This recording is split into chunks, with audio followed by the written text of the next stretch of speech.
Lillahi ta'ala, correct your intentions. And we are continuing in the tafsir of Surat al-An'am, and we are starting from ayah 34. And the author says, starting with the word of God Almighty, أعوذ بالله من الشيطان الرجيم ولقد كذبت رسل من قبلك. And by God, O Muhammad, be consoled, because messengers before you have been belied. It means you are a messenger, O Muhammad. That's confirmation that Muhammad sallallahu alayhi wasallam is a messenger. And in this ayah, Allah consoles the Prophet alayhi salatu wasalam. And this proves that the previous verse does not truly deny that the Prophet was belied. If you remember this ayah 33, قَدْ نَعْلَمُ إِنَّهُ لَيَحْزُنُكَ الَّذِي يَقُولُونَ. We do know, O Muhammad, that surely, it certainly saddens you, it disappoints you, the belying that they say, O Muhammad. فَإِنَّهُمْ لَا يُكَذِّبُونَكَ وَلَكِنَّ الظَّالِمِينَ بِآيَاتِ اللَّهِ يَجْحَدُونَ. This part. وَلَا يُكَذِّبُونَكَ, or فَإِنَّهُمْ لَا يُكَذِّبُونَكَ. They surely are not denying you, O Muhammad. They are denying him. But according to Jalalain means not in secret they aren't. They know really, O Muhammad, but they are denying the Prophet sallallahu alaihi wasallam and belying him. That's proven by the very next ayah.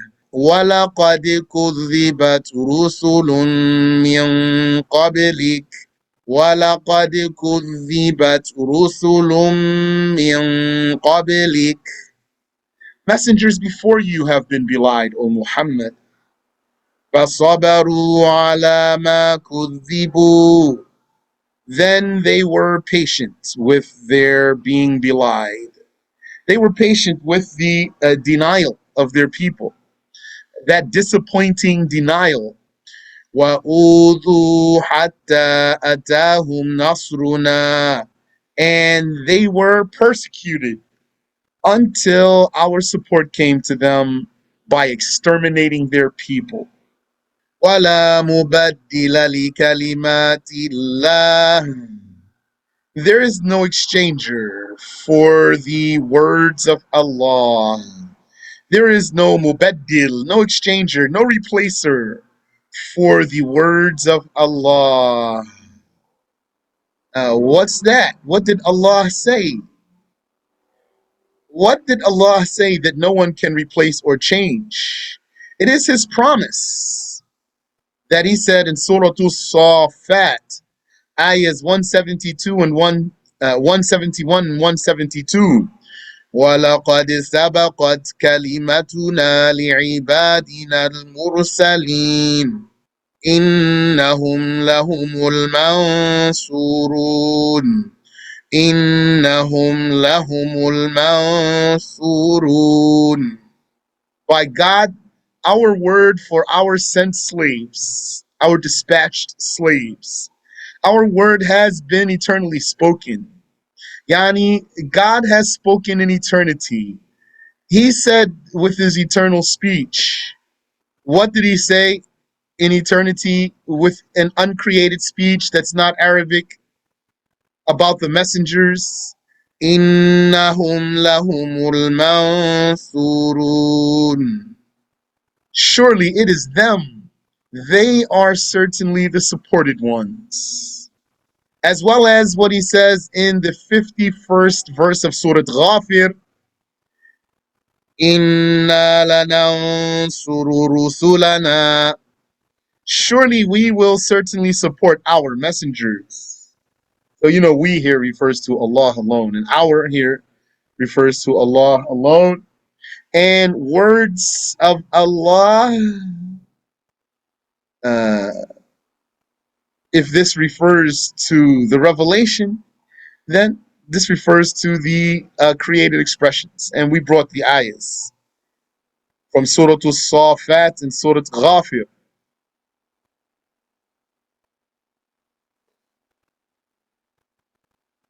But if Kalimatullah, the words of Allah means the speech of Allah, then this is for glorification, calling his speech words with this plural form. It's for glorification and not for multiplication. For glorification, not for multiplication, not for deeming his speech many or multiple. His speech is one eternal speech, and it has different names. And one of the names of his eternal speech is Kalimatullah, the words of Allah. And the words of Allah with this meaning is not something created, and it's not something made of pieces or parts. It's one eternal speech. And notice how here we are in Surah Al-An'am. We brought an ayah from Surah Al-Safat to explain this ayah, as well as an ayah from Surah Ghafir, because the Quran is explained by the Quran. For example, Allah says, Bismillahir Rahmanir Rahim. In the name of Allah, Ar-Rahmanir Rahim. What in the name of Allah? There's no act mentioned here. What? What action in the name of Allah? How can we explain this? By the other ayah, Iqra bismi rabbik. Recite in the name of your Lord. So then, Bismillahir Rahmanir Rahim.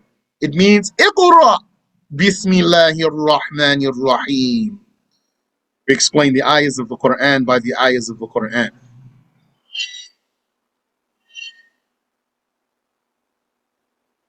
And we explain the ayahs of the Quran by the Sunnah of the Prophet sallallahu alaihi wasallam. And the scholars explain the Quran by rules that they know.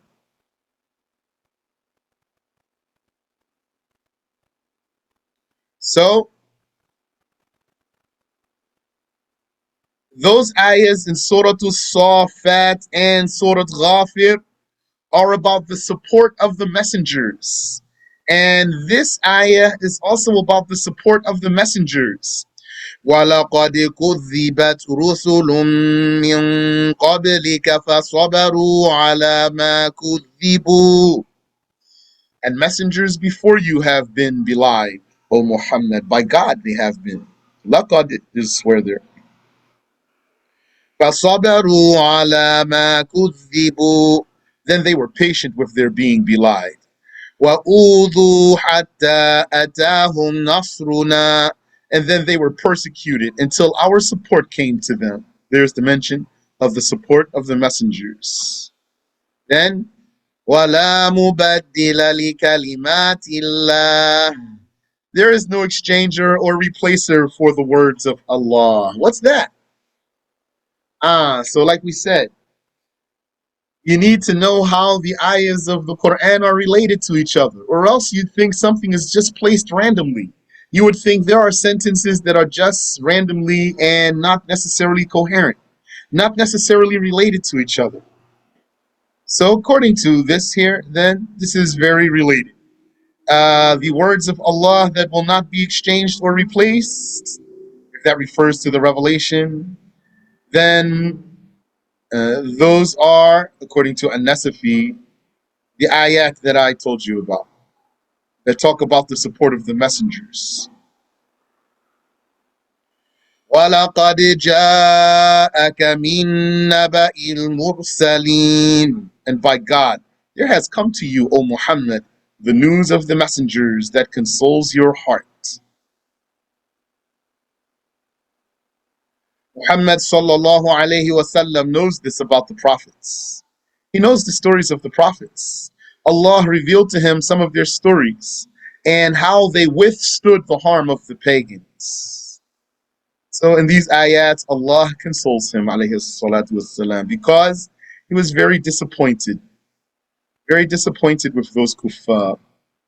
وَإِن كَانَ كَبُرَ عَلَيْكَ إِعْرَاضُهُمْ فَإِنِ اسْتَطَعْتَ أَن تَبْتَغِيَ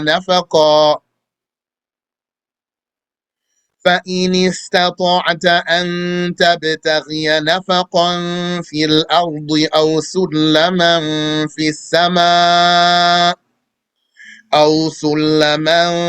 السماء فتأتيهم بآية. And if their turning away is disappointing to you, O Muhammad, وَإِن كَانَ كَبُرَ عَلَيْكَ إِعْرَاضُهُمْ, if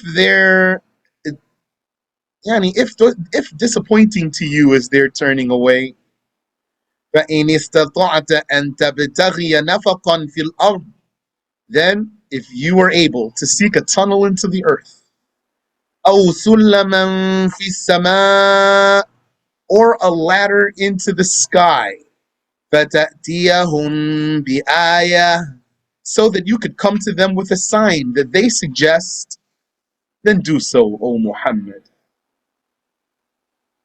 So there's something implied here, which is that there is a condition here in the first place. The word that shows the condition is in, which means if. وَإِن كَانَ كَبُرَ عَلَيْكَ إِعْرَاضُهُمْ, if their turning away is disappointing to you, O Muhammad, then, so you say if, then, so when you hear in, you hear if, you're going to be waiting for then. So what's the then? Here's the then. But in this case, yani, that's by the fat here. This fat is the response to in, which means if. وَإِن كَانَ كَبُرَ عَلَيْكَ إِعْرَاضُهُمْ, if their turning away is disappointing to you, O Muhammad, then, but this then here, it has a condition in it. So then we're going to look for another then. فَإِنِ اسْتَطَعْتَ أَن تَبْتَغِيَ نَفَقًا فِي الْأَرْضِ أَوْ سُلَّمًا في السماء فتأتيهم بآية. Then, if you were able to seek a tunnel into the earth or a ladder into the sky so that you could come to them with a sign. So, now what's in parentheses here? That's in parentheses because that's a signal to that it's not worded in the ayah that way there. So if you take that part out that's in the parentheses and just try to see what the Arabic is saying alone, so the Arabic is saying something like this. If their turning away is disappointing to you, O Muhammad, then if you can seek a tunnel into the earth or a ladder into the sky so that you can bring them a sign, and then stops there. So what does that mean? So something like that, that's clear for those old Arabs. Because that's like when you say to somebody, if you don't like how that goes, then if you can take care of it this way, and then you stop. So that what fills in the blank there? What fills in the blank is that you're saying, then do it. If you don't like how that goes there, then if you can do it this way, you might stop there. But if you were to keep talking, you'd say, then do it. So that's what completes the meaning there. And that's what happened here. If their turning away is disappointing to you, O Muhammad, yani you want so much for them to believe, O Muhammad sallallahu alayhi wasallam, then if you can seek a tunnel into the earth so that you can come out with a sign for them, or if you could climb a ladder up into the sky so that you could come down to them with a sign they suggest that something they suggest, they say, oh Muhammad, why don't you do this? Perform such and such as a miracle for us.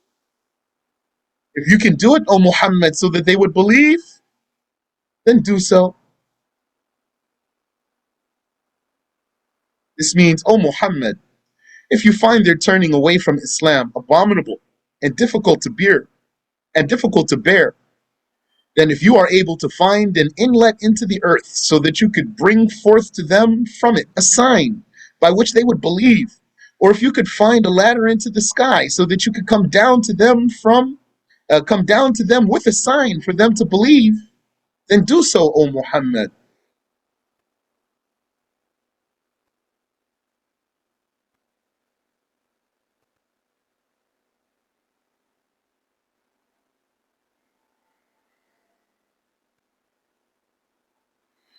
وَلَوْ شَاءَ اللَّهُ لَجَمَعَهُمْ عَلَى الْهُدَى.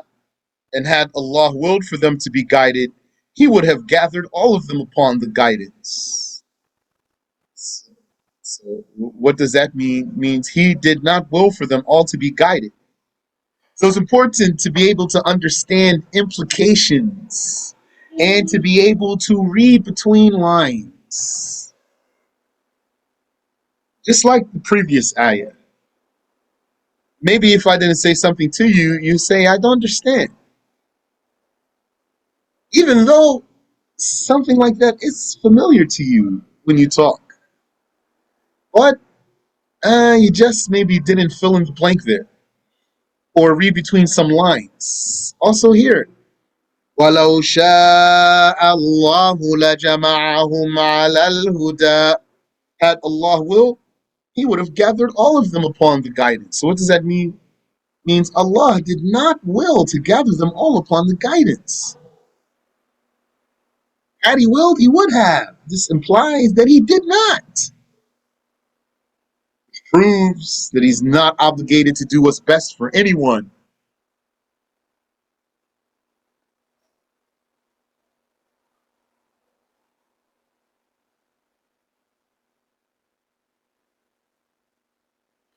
فَلَا تَكُونَنَّ مِنَ الْجَاهِلِينَ.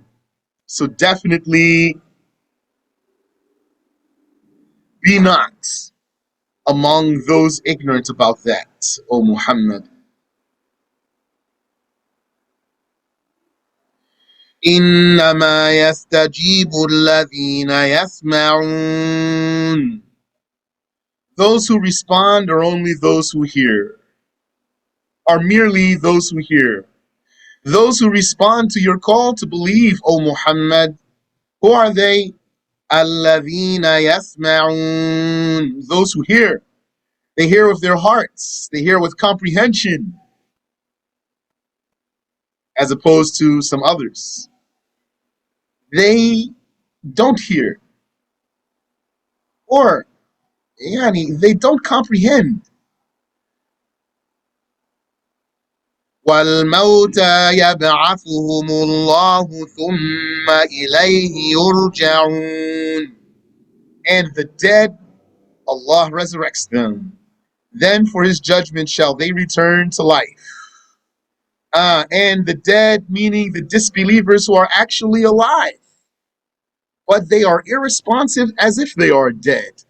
Look how nice that figure of speech is.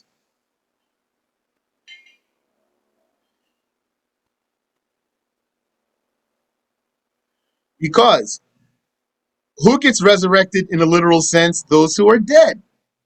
وَالْمَوْتَى يَبْعَثُهُمُ اللَّهُ. The dead, Allah resurrects them. But it's not meant here by the dead, the literal dead. Here it means those who are alive, but do not take heed.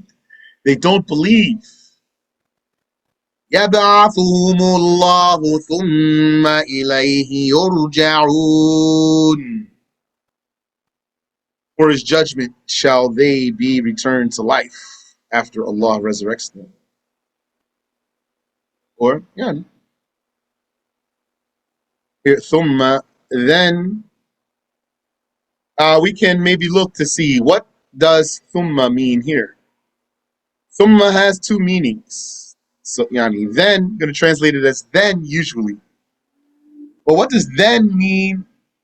Then could mean sequence of events, one thing after the next thing. But then thumma could also mean A sequence of information. Yani merely presentation of information. Presentation of pieces of information. And it doesn't even have to be in order, the information. You could say, I gave him some money.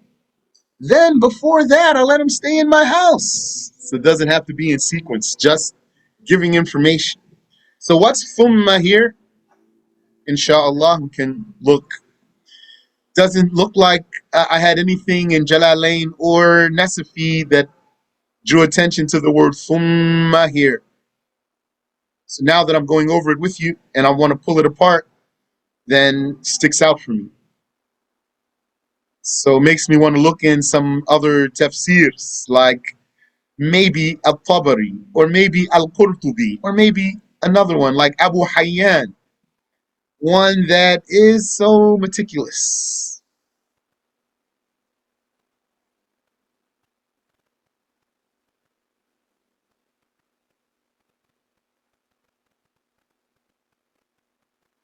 وقالوا لولا نزل عليه آية من ربه.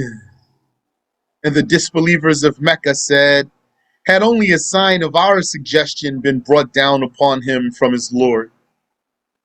So you know now it's clear that this is, they're actually not wanting to believe. Because the sign did come. They saw signs, and amongst them is the Quran itself.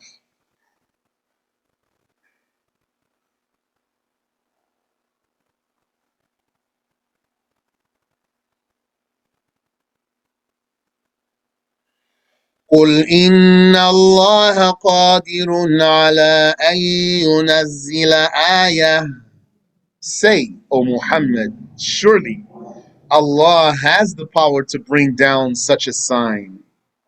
ولكن أكثرهم لا يعلمون. However, most of them do not know that it would be a disaster for them if they deny it. So also, take out this part in parentheses. So,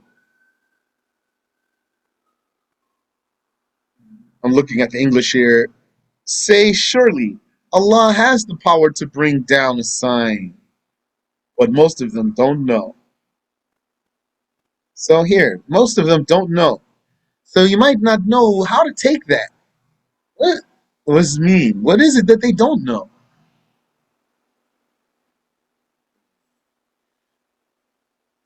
But you talk like that. You would say, for example, those people, they want to do such and such, but they don't know. What is it they don't know? You're the one who's listening to you, maybe he doesn't know what it is they don't know, but he still understands what you're saying. When you say they don't know, he understands. You're saying there's something not good for them. What is it they don't know? They don't know that it would be a disaster for them if they were to deny the sign after it comes to them. That's why in the story of Prophet Isa, he tried to talk the disciples out of their request for a table spread or a food spread. And because he's saying to them, don't request the miracles. If Allah brings you the miracle and then you deny after that, he might exterminate you. وَمَا مِن دَابَّةٍ فِي الْأَرْضِ وَلَا طَائِرٍ يَطِيرُ بِجَنَاحَيْهِ إِلَّا أُمَمٌ أَمْثَالُكُمْ. There is no beast in the earth. Yani, there is no crawling creature, no creeping creature, a dabba, something that traverses the face of the earth.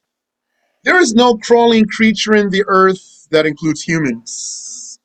وَلَا طَائِرٍ يَطِيرُ بِجَنَاحَيْهِ, nor a bird that flies with its two wings.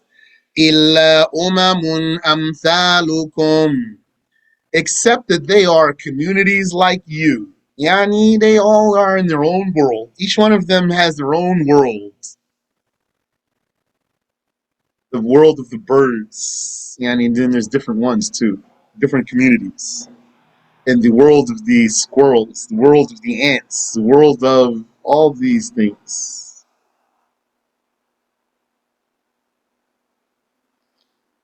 SubhanAllah.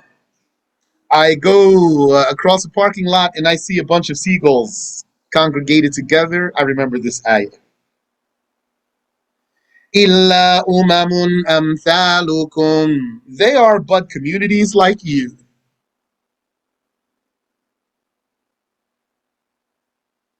All of these creatures, those which traverse the surface of the earth and those which fly, are sorts of communities or nations in their own right.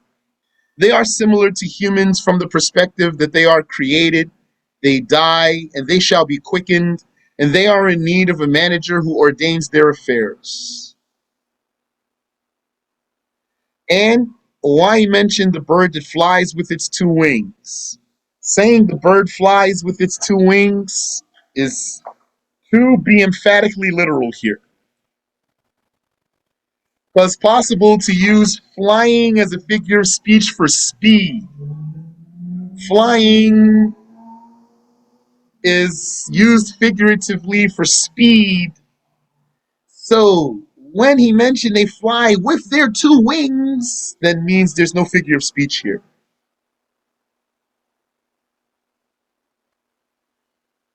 ما فرطنا في الكتاب من شيء. We did not miss anything whatsoever in the record. Al-Kitab, the record. If it refers to the tablet, the guarded tablet, then the verse means Allah did not neglect mentioning in the guarded tablet any detail that occurs in the earthly life.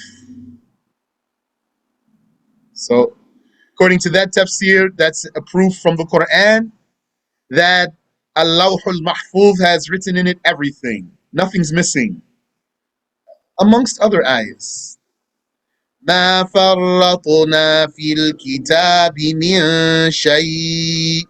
We did not miss anything whatsoever in the record. We were not negligent about anything in the record.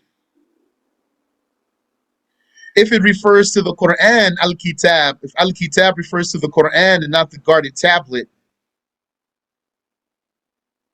then it means Allah did not neglect mentioning in the book all that the slaves require in religion. Then it means Allah did not miss in the Quran book anything that the slaves need in religion. This tafsir of the Quran having everything, the Quran not missing anything, and the Quran having everything, this which is mentioned in the Quran in different spots. The Quran not missing anything and having everything means not missing anything needed in religion. And it has everything needed in religion.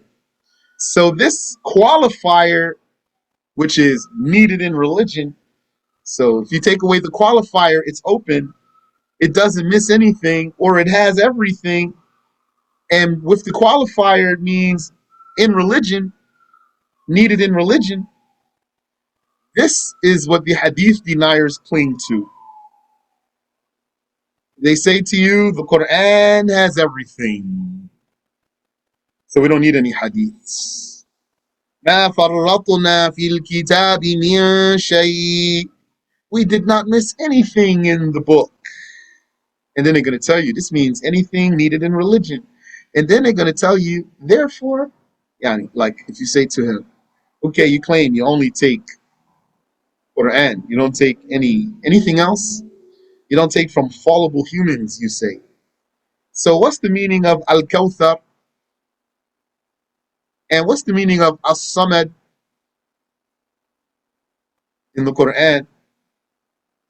So he's going to need a reference to tell me what it means. He doesn't want to have a reference because he claims he only wants Quran. So he's going to say, we don't need to know. Had we needed to know, Allah would have told us. ما فرطنا في الكتاب من شيء. We didn't leave out anything in the book. So then you're going to decide if you're going to try to keep talking to this person or not. I would say to him, when you said this means the Quran has everything needed in religion, where'd you get that? Where'd you get the qualifier from? Because they do say that part. Where'd you get that qualifier from? The Quran has everything needed in religion. They got that from the Tafsirs. The Tafsirs that they're never going to admit to you that they read in them. Because it's not possible only to read Quran and have no other reference to explain anything. ثُمَّ إِلَىٰ رَبِّهِمْ يُحْشَرُونَ. Then to the judgment of their Lord shall they be gathered. وَالَّذِينَ كَذَّبُوا بِآيَاتِنَا صُمٌّ وَبُكْمٌ فِي الظُّلُمَاتِ. And those who belied our signs, the Quran, they are deaf and dumb. They are deaf and dumb in the darknesses. Deaf means what? Means not hearing with comprehension. Dumb means what? Because dumb means not speaking, mute. Dumb means what? Not saying the truth. In the darknesses, what's the darknesses? Misguidance and blasphemy. Their deafness is they're not hearing the speech of an advisor or a warner. Their dumbness is they're not uttering the truth. The darknesses that they are engulfed in are the darknesses of ignorance, confusion, and blasphemy. They are heedless from pondering and thinking. Yani, these are misguided people. Allah told us this is their case. So, you see them from the outside, that might not look like that's their case. Because when you see them from the outside, they just look like normal humans. You see them with eyes looking and having ears and responding to sounds and making sentences so you think that they can comprehend something. But they can't.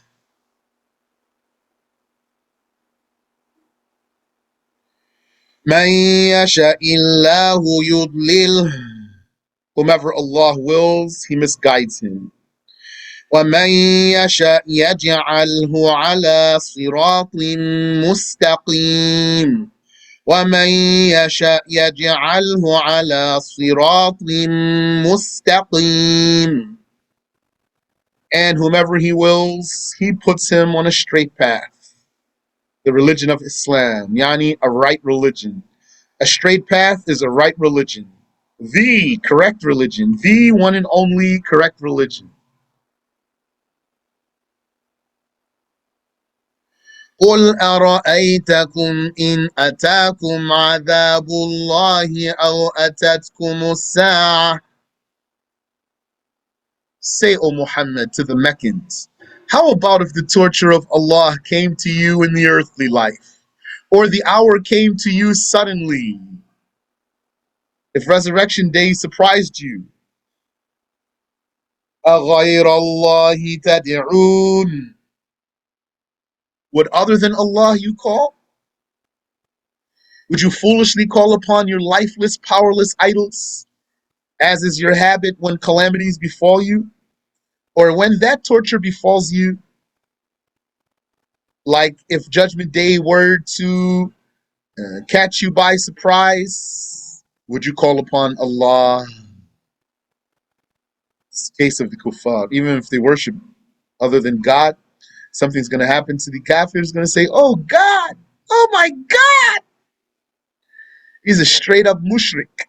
Something's going to happen to him. He's going to say, oh my God.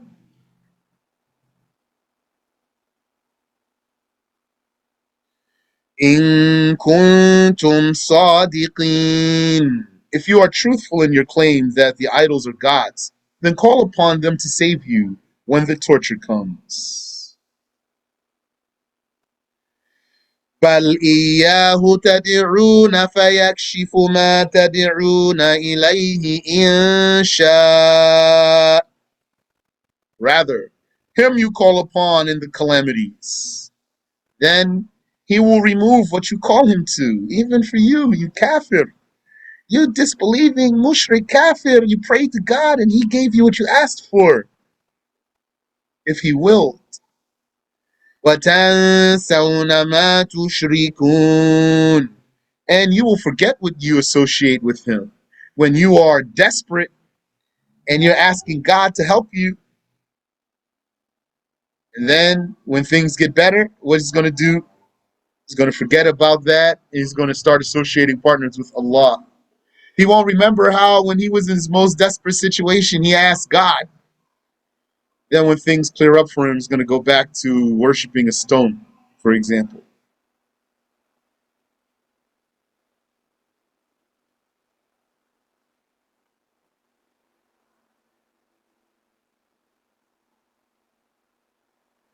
وَلَقَدْ أَرْسَلْنَا إِلَىٰ أُمَمٍ مِّن قَبْلِكَ, we swear, we have dispatched messengers to nations before you, O Muhammad.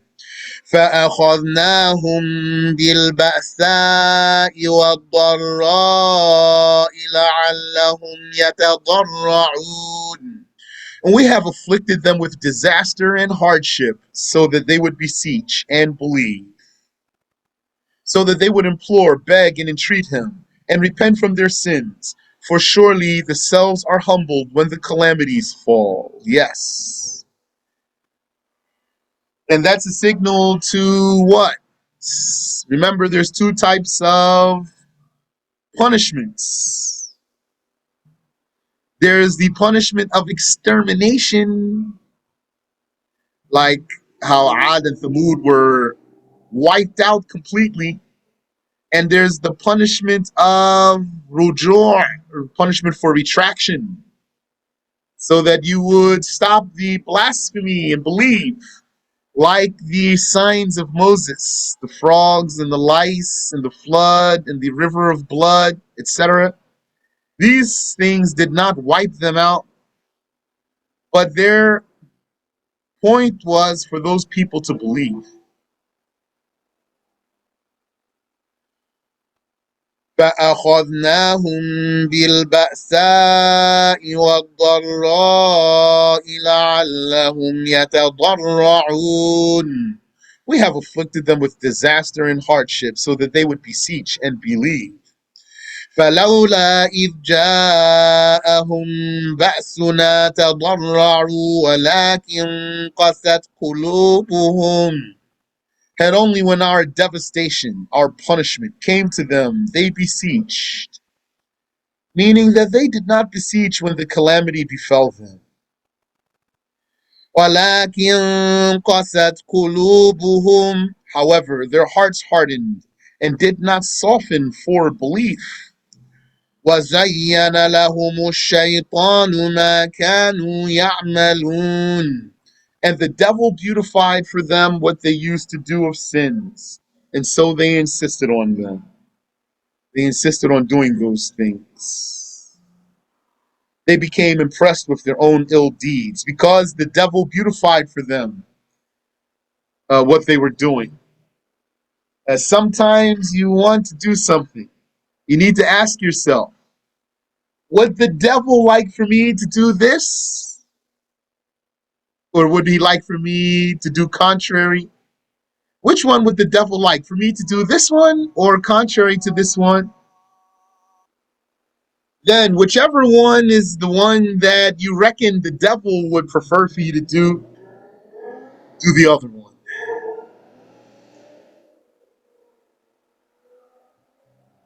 And the devil's going to beautify for you what he wants you to do, the bad thing he wants you to do. And don't forget, إِنَّ كَيْدَ الشَّيْطَانِ كَانَ ضَعِيفًا, the scheme of the devil is weak. It's not strong. Allah told us it's weak. So don't think the scheme of the devil is strong. And then you might think, if it's so weak, why so many people fell for it? And I would say to you, that's exactly what they did. They fell for it. It was weak. The scheme of the devil is weak. You fell for it. That's the problem. Now, if you are ignorant about the halal and the haram, then he can trick you. He can literally trick you. But if you're a Muslim and you learn your religion, he's not going to be able to trick you. So what he's going to do is merely beautify for you. Make it seem like a good idea or at least an appealing one. Or maybe he can make you justify for yourself doing something. And then you'll fall for it. It's going to be weak. So don't be amongst the people who are debilitated by waswas, debilitated, unable to function, because the scheme of the devil is weak. So how would someone with a weak scheme have you debilitated? What would that say about you? All right, we'll stop here. صدق الله العظيم.